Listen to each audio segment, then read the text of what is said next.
తెలంగాణ ముఖ్యమంత్రి రేవంత్ రెడ్డి ప్రస్తుతం దావోస్ టూర్లో ఉన్నారు. ఎప్పట్లాగానే పెట్టుబడుల సాధన కోసం ఆయన పరిశ్రమల శాఖ మంత్రి శ్రీధర్ బాబుతో పాటు ఇతర అధికారులతో కలిసి స్విట్జర్లాండ్లోని దావోస్లో పారిశ్రామికవేత్తలతో భేటీ కానున్నారు.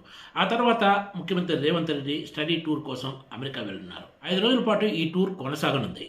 సీఎం రేవంత్ రెడ్డి అమెరికాలోని హార్వర్డ్ కెనడీ స్కూల్లో నిర్వహించే 21వ శతాబ్దం కోసం నాయకత్వం అనే కార్యక్రమంలో పాల్గొనేందుకు తన పేరు కూడా నమోదు చేసుకున్నారు. స్వతంత్ర భారతదేశంలో ఐవీ లీగ్ లీడర్షిప్ కోర్సుకు హాజరయ్యే తొలి ప్రస్తుత ముఖ్యమంత్రిగా రేవంత్ రెడ్డి నిలిచారంటూ తెలంగాణ సమాచార పౌర సంబంధాల శాఖ అధికారికంగా వెల్లడించింది. ఈ కార్యక్రమం జనవరి 25 నుంచి 30 వరకు మసాచుసెట్స్ రాష్ట్రంలోని కేంబ్రిడ్జిలో జరగనుంది.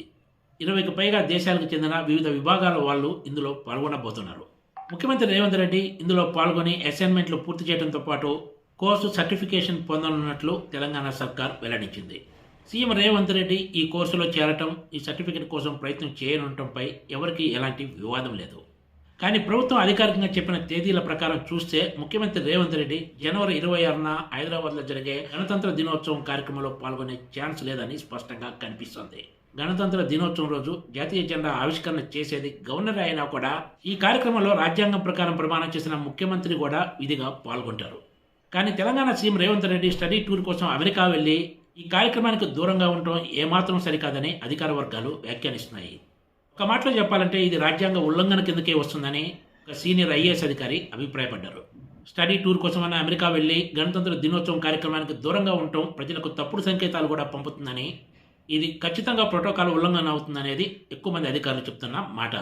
ఇక్కడ మరో విశేషం ఏమిటంటే తెలంగాణ రాష్ట్రం ఏర్పాటైన తర్వాత 10 ఏళ్ల అధికారంలో ఉన్న బీఆర్ఎస్ హయాంలో కూడా కేసీఆర్ పలుమార్లు గణతంత్ర దినోత్సవానికి దూరంగా ఉన్నారు. అప్పటి గవర్నర్ తమిళిసై తోటి తలెత్తిన విభేదాల కారణంగా ఆయన పలు గణతంత్ర దినోత్సవ కార్యక్రమాలకు దూరంగా ఉంటూ వచ్చారు. ఈ వ్యవహారం అప్పట్లో కోర్టు వరకు కూడా వెళ్ళింది.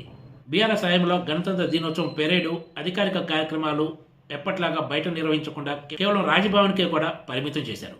దీనిపై కూడా అప్పట్లో పెద్ద ఎత్తున విమర్శలు వెల్లువెత్తాయి. ఇప్పుడు CM Revanth Reddy study tour కోసం ఈ కార్యక్రమాన్ని స్కిప్ చేయడం వలన పెద్ద ఎత్తున విమర్శలు ఎదుర్కోవాల్సిన పరిస్థితి కనిపిస్తుందనే అభిప్రాయం వ్యక్తమవుతోంది. Please subscribe TGTV.